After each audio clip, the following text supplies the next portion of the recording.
The cramped cabin of the Chicago to San Francisco flight turned to chaos in an instant.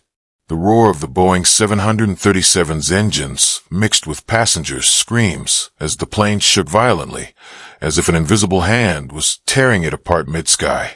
Oxygen masks dangled from the ceiling like threads of fate. Lights flickered, and a faint smell of smoke tightened everyone's chests. In economy class, Amara Johnson, a 13-year-old black girl from Chicago's Englewood slums, gripped the armrests, her eyes wide with terror. This was her first flight ever, and now it might be her last. But then, a desperate cry from first class sliced through the nightmare. "Someone help. He's not breathing." An older man in an expensive suit collapsed in the aisle, face ashen, clutching his chest. Flight attendants panicked, the intercom blaring for anyone with first aid skills. No one expected Amara, the scrawny girl in a torn hoodie, to rush forward. Armed with CPR lessons from a free community class, she knelt beside the man, her small hands trembling as they pressed his chest. "Don't die, please," she whispered, tears streaming down her cheeks. The man was William Carver, a ruthless billionaire who, hours earlier, had glanced at Amara with indifference as she boarded. Now, on the brink of death, he opened his eyes, grabbed her hand, and whispered words that shattered Amara's world. "Don't let me die, you're my daughter." Amara froze, her heart seeming to stop. How did he know her name? Why call her his daughter? And why, in his jacket pocket, was a USB drive holding a photo of her parents, people she thought were long dead? The plane lurched harder. Lights went out. Screams filled the cabin. The secret unveiled on this razor's edge between life and death would change everything Amara knew about herself. If this story is gripping you, hit subscribe now to catch the next twist in this true, heart-pounding tale of fate, family secrets, and painful truths. What will Amara do with this secret? Comment below. 3 hours before the fateful Chicago to San Francisco flight turned into a nightmare, Amara Johnson, a 13-year-old black girl with bright but wary eyes, boarded the plane with her heart pounding. It was her first time leaving Englewood slums, where crumbling houses, police sirens, and dreams crushed by poverty were all she knew. In her hand was a worn backpack holding a few thrift store clothes and a mysterious letter from Reed & Associates, a law firm in Denver. The letter, sealed with gold and written in firm script, summoned her to claim an inheritance tied to her father, a man her Aunt Linda, who raised her, said died in a car crash when Amara was 3. "Your dad was James Thompson," Linda had said, voice choked. "A good man, but fate didn't smile on him." Yet this letter, vague about assets and final wishes, made Amara wonder, what had Linda never told her? Amara shuffled down the narrow economy class aisle, feeling like she'd stepped into an alien world. The soft glow of overhead lights, the aroma of coffee from the beverage cart, and the chatter of passengers in sleek suits or elegant dresses, it was all distant from her life, where dinner was often instant noodles or stale bread. She slid into seat 22B by the window, trying to ignore the curious stare of an elderly white-haired woman next to her. "Where you headed, sweetheart?" the woman asked, voice warm but prying. Amara gave a faint smile. "San Francisco, then Denver, I guess." She didn't want to say more, didn't want to explain that this trip was a gamble, that she didn't know what she was chasing, only that the letter promised something that could change her and Linda's lives. Linda, who was battling diabetes and drowning in medical bills. As the plane took off, Amara peered out the window, watching Chicago's gray buildings shrink, as if she were leaving her entire world behind. She opened her backpack, pulling out the creased letter she'd read a dozen times. Inside was a round-trip ticket, a note with the law firm's address, and a brief line. Regarding James Thompson's estate. Please be present in Denver, June 15th. All expenses paid. No signature, no explanation, just a phone number for attorney Michael Reed. Linda had been skeptical. Sounds like a scam, Amara. We don't have no estate. But after calling the firm and hearing Reed's polished voice confirm it was legit, she relented. Be careful, baby, Linda had said, eyes red as she dropped Amara at O'Hare. The world out there ain't kind to girls like you. Amara tucked the letter away, pushing down unease. She pulled out an old copy of The Outsiders, once her father James's. Its yellowed pages filled with his handwritten notes. Lines like, "Stay tough, even when the world turns its back," that made her feel close to the dad she barely remembered. Just fragments remained. A warm hug, a deep laugh, the faint smell of cigarettes. She flipped to a bookmarked page, planning to read to pass the time, when a sharp argument from first class snapped her out of her thoughts. "This is the worst service I've ever seen." A cold, cutting voice rang out. Amara looked up, spotting an older man with silver hair in a pricey black suit berating a flight attendant. It was William Carver, the billionaire behind Carver Innovations, someone she'd seen on TV donating millions to charity, but with eyes that always seemed detached, like the world wasn't worthy of him. Carver demanded a seat change, unwilling to sit near a younger businessman, his tone dripping with authority. "I paid for privacy, not to be crammed in like this." The attendant apologized profusely, eventually moving the other passenger. Amara shook her head, thinking, rich people problems. But then, as Carver stood to pass through the curtain separating first class, something small fell from his jacket pocket, rolling onto the floor near the aisle. No one noticed except Amara. She tiptoed over, picking it up, a sleek silver USB drive, engraved with WC. Curiosity burned, and though she knew she shouldn't, she clutched it, intending to return it, but Carver had already gone back to his seat, oblivious. Her heart raced. A voice in her head urged, "Just a quick look, what's the harm?" She pulled out the beat-up laptop Linda had borrowed from the community center, plugged in the USB. The screen lit up, revealing a single folder. Family. Amara clicked, her heart stopping as a photo appeared. It was her parents, James and Sarah Thompson, standing outside their little Englewood home, hand in hand, beaming. Her mom, with short curly hair and a simple floral dress, looked young, happy. Her dad, in a blue shirt, held her mom like they were the only two people in the world. Amara's breath caught. This was identical to a photo hung in her living room. So why was it on William Carver's USB? A wealthy, powerful man with no tie to her poor family? She scrolled, finding an audio file. Trembling, she plugged in earbuds and hit play. Her mom's voice, Sarah's, came through, weak but clear. "Amara is William Carver's daughter.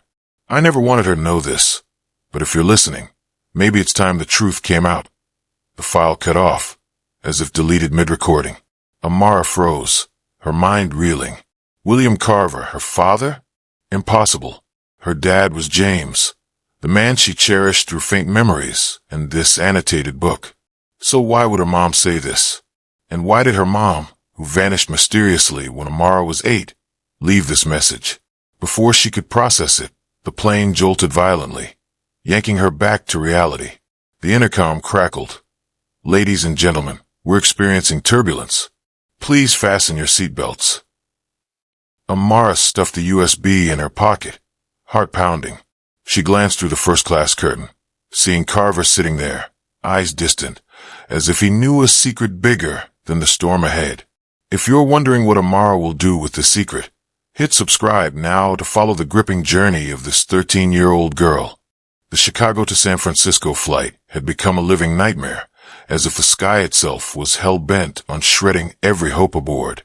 The Boeing 737 shook violently, metal groaning in sync with passenger screams.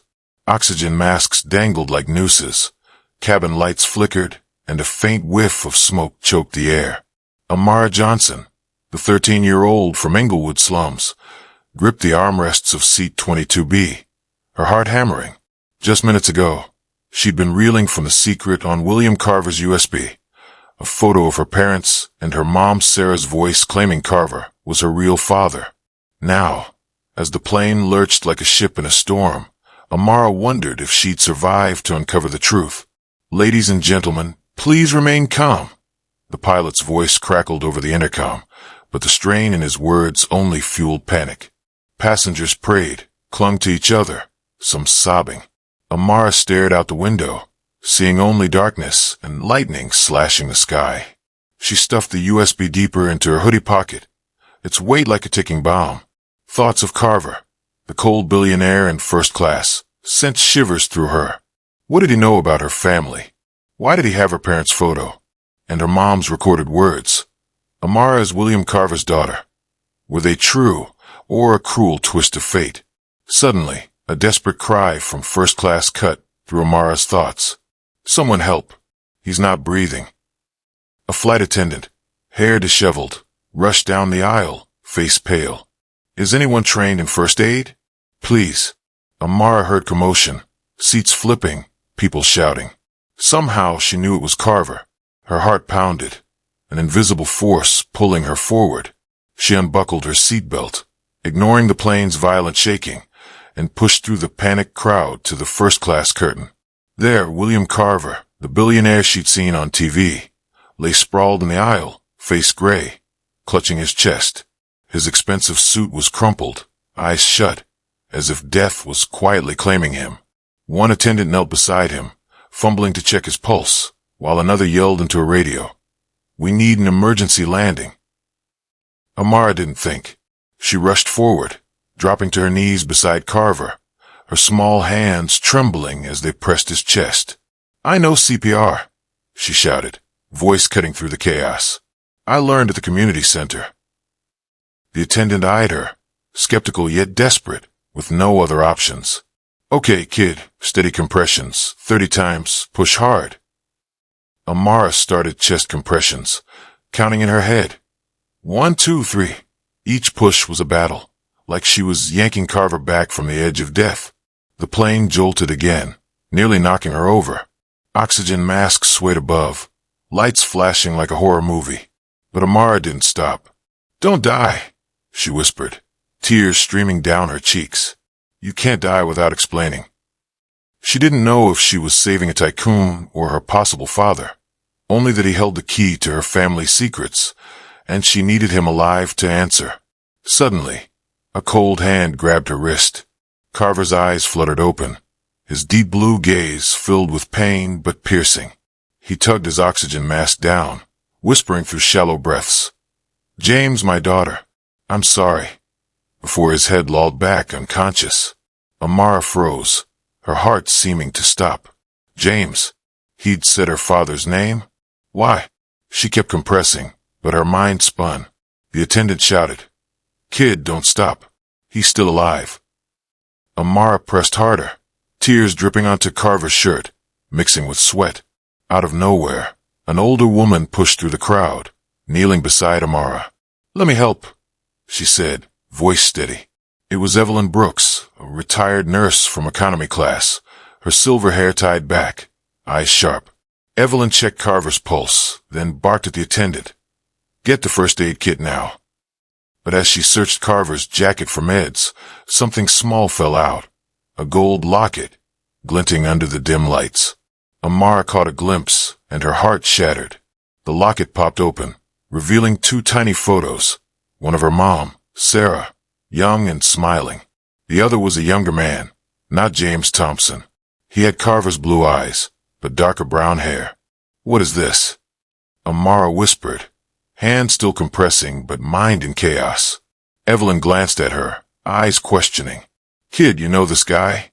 Before Amara could answer, the plane lurched harder than ever, as if being torn in two. The lights went out, leaving only eerie red emergency glows. Passengers screamed, luggage tumbling from overhead bins. "We're going down," someone yelled. The pilot's voice broke through, strained. "Prepare for an emergency landing in Des Moines, Iowa. Everyone, back to your seats. Buckle up." Evelyn yanked Amara to a nearby seat, strapping her in. "Stay put, kid," she ordered. But Amara clutched the locket, eyes locked on Carver, now fitted with an oxygen mask by the crew. The secret about her parents, about this man, was threatened by the storm and death. As the plane pitched, Amara felt the USB in her pocket like a lead weight. She knew it held more than a photo, maybe the key to every question burning inside her. But if the plane didn't land safely, it would all end. "Please survive," she prayed, unsure if it was for herself or Carver. The engines roared, the plane dove, and in that moment, Amara's life flashed before her. Englewood Street's Aunt Linda, her dad's book, and her mom's face in that photo, as if begging her to uncover the truth. The plane hit the ground with a jolt that threw everyone forward. Tires screeched on the runway, smoke rising from the wings. "We're alive," Evelyn shouted, hugging Amara, but Amara felt no relief. She looked at Carver, now being prepped for an ambulance. He was alive but frail, and she knew, alive or dead, he held a secret that could reshape her entire world. If you're gripped by this life or death moment, hit subscribe now to catch what happens next. What will Amara do with the locket and USB? Drop your guesses in the comments. After the harrowing emergency landing at Des Moines International Airport, Iowa, the plane's cabin buzzed with lingering tension. Ambulance sirens wailed outside, red and blue lights flashing through the storm's rain. Amara Johnson, the 13-year-old from Chicago's Englewood slums, huddled in her seat, hands trembling as she clutched William Carver's gold locket and USB drive. The secret he'd whispered on the brink of death, "You're my daughter," echoed in her mind, slicing through everything she believed about her family. The locket, with her mom Sarah Thompson's photo and a strange man, who wasn't her dad James, plus the USB's audio file, were puzzle pieces Amara couldn't yet solve. But one thing was clear. She had to uncover the truth, no matter how painful. Passengers were ushered off the plane, crowding into Des Moines' small terminal. Amara, her worn backpack slung over her shoulder, felt like an outsider in the chaos. The intercom announced the flight would be delayed at least 12 hours for technical checks after the turbulence. She peered through the glass, watching the ambulance carrying Carver speed away, vanishing into the rain. "Will he make it?" she whispered, unsure if she cared for him or the answers he held. A gentle hand touched her shoulder. Evelyn Brooks, the retired nurse who'd helped save Carver, stood there, eyes full of concern. "You okay, Amara? You were brave, saving his life like that." Amara nodded, but her gaze drifted. She wanted to ask Evelyn about the locket, about Carver, but feared speaking would make it all too real, too terrifying. Evelyn, with the sharpness of an AR veteran, sensed something off. "You know Carver, don't you? I saw how you looked at him, like he's someone important." Amara bit her lip, torn. Finally, she pulled out the locket, opening it for Evelyn. "This is my mom, but this guy, I don't know him." Evelyn squinted at the photo of the young man with blue eyes. "Looks like Carver in his younger days," she said, voice low. "Where'd you get this locket?" Amara spilled about the USB, the photo of her parents, and her mom's voice in the audio. Evelyn shook her head, sighing. "Kid, I don't know what's going on, but William Carver's no ordinary man. He's rich, powerful, and power comes with secrets." A flight attendant interrupted, handing Amara a cordless phone. "Kid, Mr. Carver wants to talk. He's awake at the hospital." Amara's heart raced. She gripped the phone, voice shaky. "Hello?" Carver's voice came through, weak but firm. "Amara, thank you for saving me. The USB, open the second file. It'll explain everything." Before she could ask more, he coughed violently, and a nurse grabbed the phone, saying he needed rest. Amara stood frozen, feeling the world crumble. She found a quiet corner in the terminal, sat on the cold floor, and pulled out her borrowed laptop. Trembling, she plugged in a USB, opening the family folder. The second file was a longer audio. Her mom's voice, Sarah's, rang out, heavy with pain.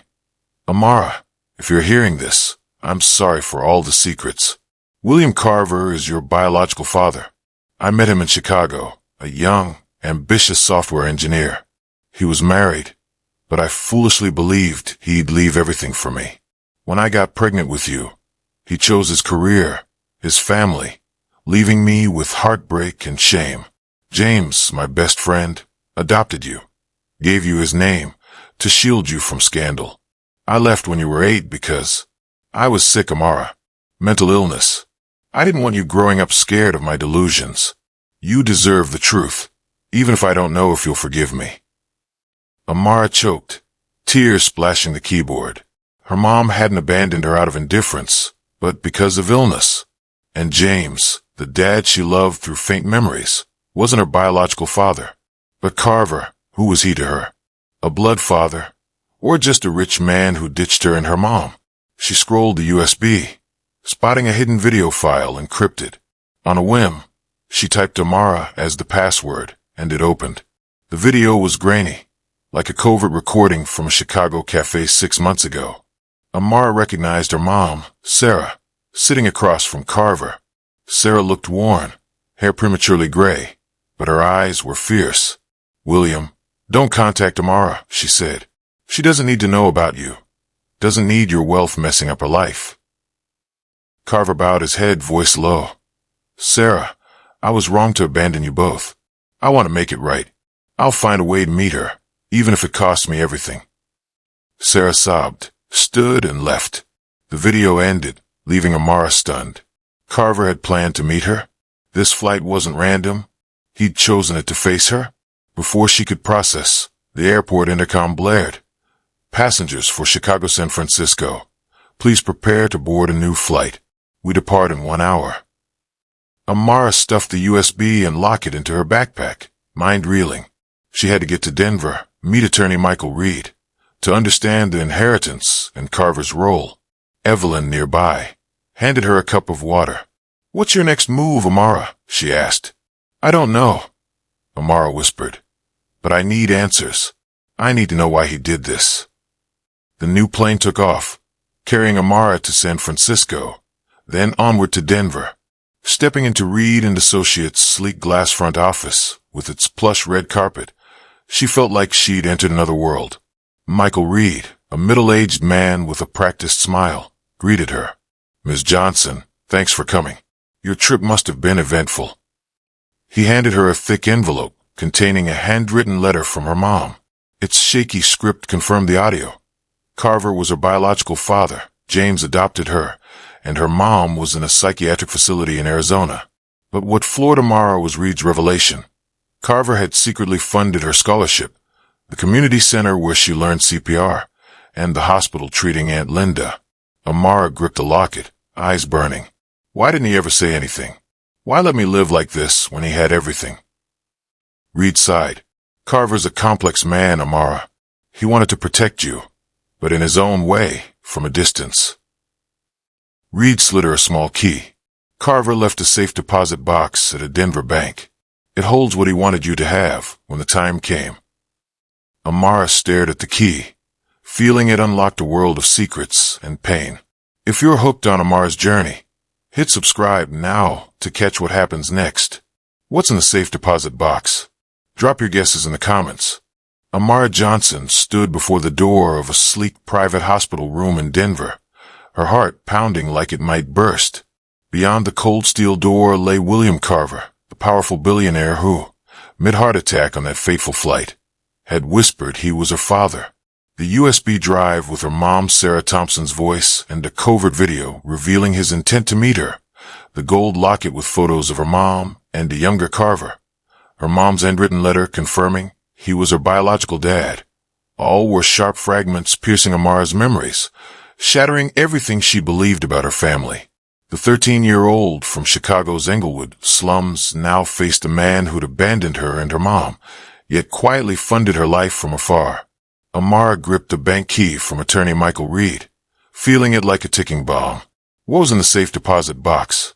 An apology, or a darker secret? She pushed the door open, stepping inside. Soft light from a large window fell on Carver, lying in a hospital bed with an-4 drip and a heart monitor beeping steadily. He looked far friendlier than the icy man she'd seen in first class. His expensive suit was gone, replaced by a hospital gown, his face pale, but his deep blue eyes were sharp, brimming with emotion as they met hers. "Amara," he rasped, voice hoarse. "Thank you for coming." She stood a few steps from the bed, not moving closer, her gaze wary. "I'm not here to thank you," she said, voice harder than she expected. "I'm here for the truth. Why'd you say I'm your daughter? Why do you have my mom's photo, her voice? And why were you on that flight?" Carver closed his eyes, as if her words were a blade. He gestured for her to sit, but Amara stayed standing, hands clutching the locket. "You deserve to know it all," he said, voice trembling. "I'm your biological father, Amara. I met your mom, Sarah, in Chicago 14 years ago. She was a software engineer at a company I funded, brilliant, ambitious. I was married, but I loved her. When she got pregnant with you, I panicked.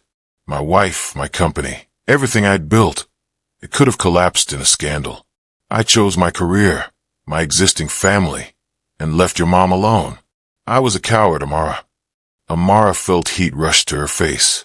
"A coward," she echoed, voice shaking with anger. "You left my mom pregnant, broke, alone, while you lived in mansions and flew first class. You knew she had mental illness, had to leave me, and you did nothing."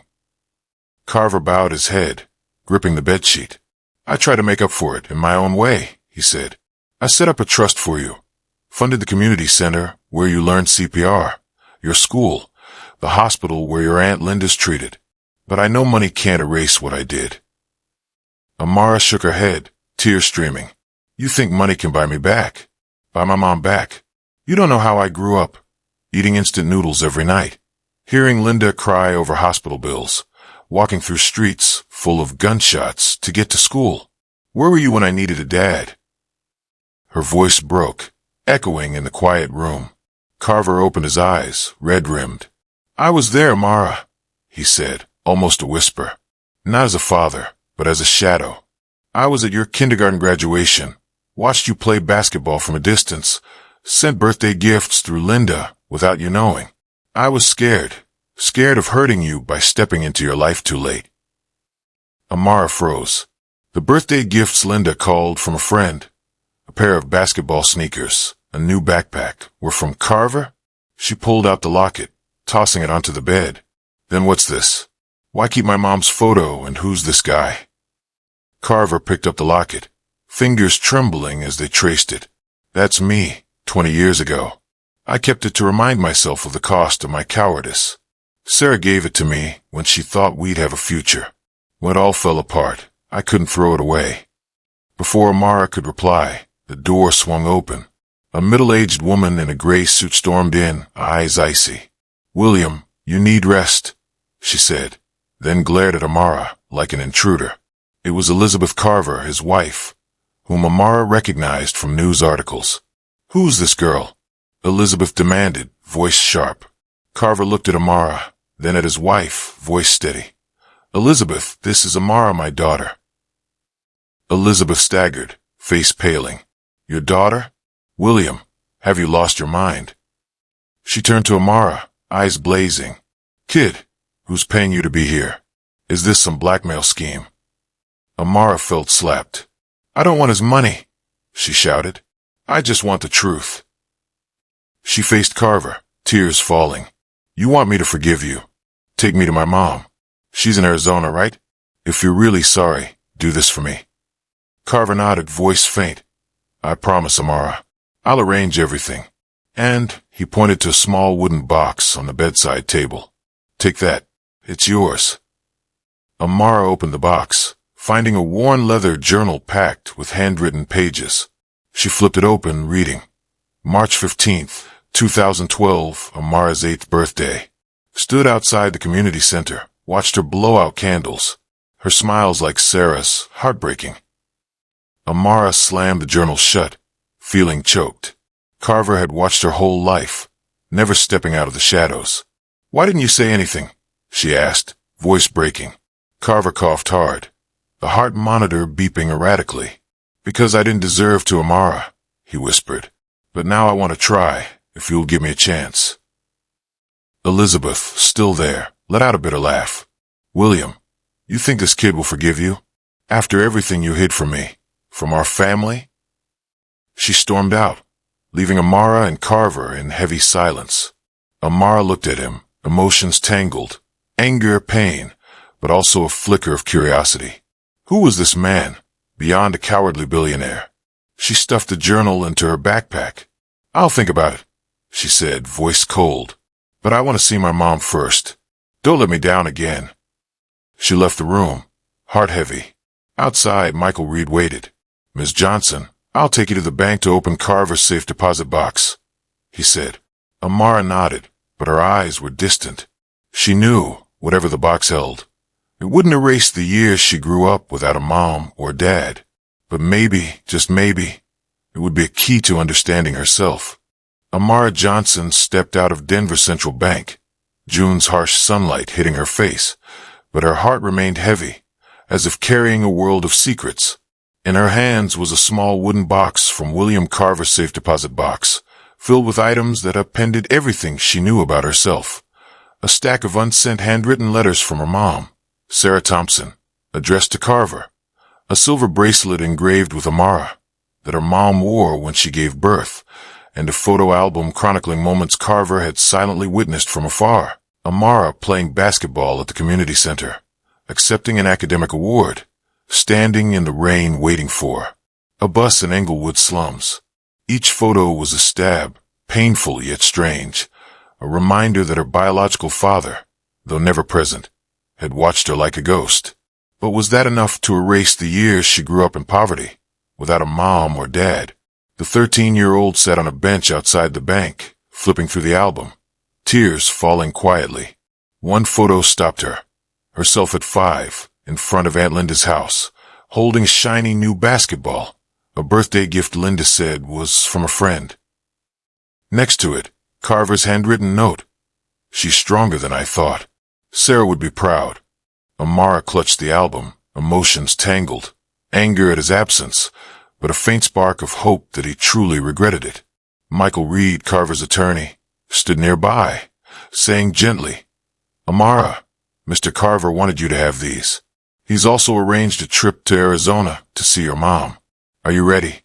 Amara nodded, voice firm. "I need to see her. I need to understand why things turned out like this." The flight from Denver to Tucson, Arizona, was far smoother than the fateful San Francisco trip. Amara, by the window, hugged her backpack containing the album, locket, and Carver's journal. Aunt Linda, who'd agreed to come, held her hand, eyes full of worry, but also pride. "You're stronger than I ever knew, Amara," Linda said. "No matter what happens with your mom, I'm always here." Amara gave a weak smile, but inside, a storm of emotions raged. Her mom, Sarah, who left when she was 8, was now in a psychiatric facility. Sarah's letter and the USB's audio revealed she hadn't abandoned Amara out of indifference, but due to mental illness, delusions that made her fear hurting her daughter. Yet knowing the truth didn't ease Amara's pain. She needed to look into her mom's eyes, hear her real voice, to know if that love still existed. The treatment center outside Sedona, Arizona, wasn't the sterile hospital Amara had pictured. Low adobe buildings blended into the desert landscape, cacti blooming purple under the sun. Dr. Elena Rees, Sarah's psychiatrist, greeted Amara and Linda with a warm smile. "Your mom's having a good day," she said. "Sarah's been preparing for this visit all week, but be patient. She may drift sometimes, but her love for you never fades." Amara nodded, heart racing as she was led through a small garden where Sarah sat on a wooden bench, holding a sketchbook, sunlight glinting off her prematurely gray hair. When Sarah looked up and saw Amara, her eyes lit up like a spark reignited. "Amara," she whispered, standing, the sketchbook dropping to the ground. "My God, you're so grown." Amara froze, time seeming to halt. Her mom was thinner, her hair no longer short and curly like in photos, but that smile with its dimple, identical to Amara's, was unmistakably hers. Amara rushed forward, wrapping Sarah in a hug, tears pouring. "Mom, why'd you leave?" she choked out. Sarah held her tight, trembling. "I'm so sorry, my love. I didn't want to hurt you. I was sick, baby. I was scared I'd harm you." Linda stood back, wiping tears, giving them their moment. They sat in the garden, Sarah recounting her battle with mental illness, postpartum depression spiraling into paranoia that made her believe she was being watched. "I left so you'd have a safe life with Linda," she said, voice breaking. "But not a day passed without me thinking of you." Amara pulled out the locket, placing it in her mom's hand. It's yours and Mr. Carver's, right?" Sarah stroked the locket, eyes misty. "Yes, I gave it to him when I thought we'd be a family. When he chose his other family, I broke.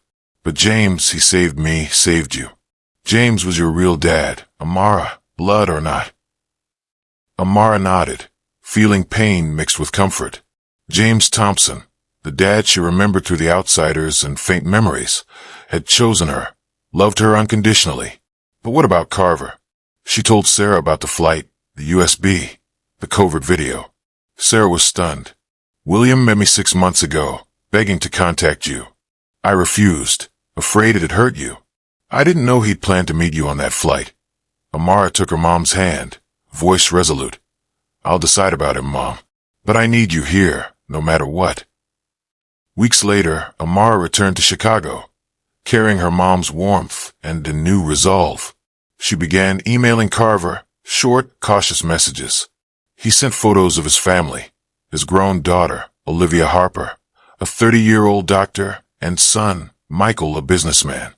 One day, Olivia reached out, inviting Amara to a basketball game in Chicago.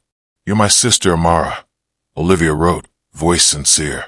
"I'd love to meet you, if you're ready." Amara hesitated but agreed. Meeting Olivia at the United Center, she was surprised by her sister's warmth. "Our dad's not perfect," Olivia said, "but he's trying. And me, I'd like to be your sister, if you'll let me."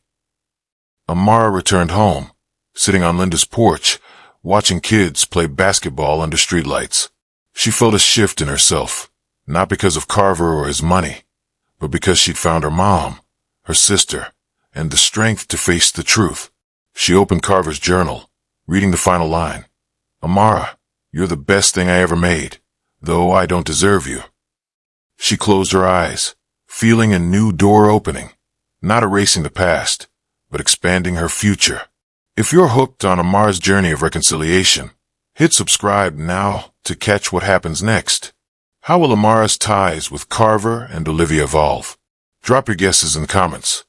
Under the flickering streetlights of Chicago's Englewood slums, Amara Johnson sat on her porch, holding William Carver's journal, her gaze distant. The 13-year-old's journey, from saving a billionaire's life on a fateful flight to confronting the shocking truth about her biological father, had changed her forever. From a girl raised in poverty, without a mom or dad, Amara now carried a complex truth. James Thompson was her father through love and sacrifice. Sarah Thompson was her mother despite mental illness, tearing her away. And Carver, though he'd abandoned her, was trying to atone by stepping out of the shadows. But above all, Amara learned that family isn't just blood. It's the choices, wounds, and moments of reconciliation that make us stronger. Amara's story teaches us a profound lesson. Life is full of secrets and pain, but forgiveness isn't just a gift you give others. It's the key to freeing yourself. Be brave enough to face the truth, no matter how it hurts, because only by understanding the past can you shape your future. Amara chose to open her heart, not to erase her tough years, but to build a new life with her mom, sister Olivia, and even Carver on her own terms. What about you? Is there someone in your life waiting for a chance to reconcile? Is there a secret you need to face to move forward?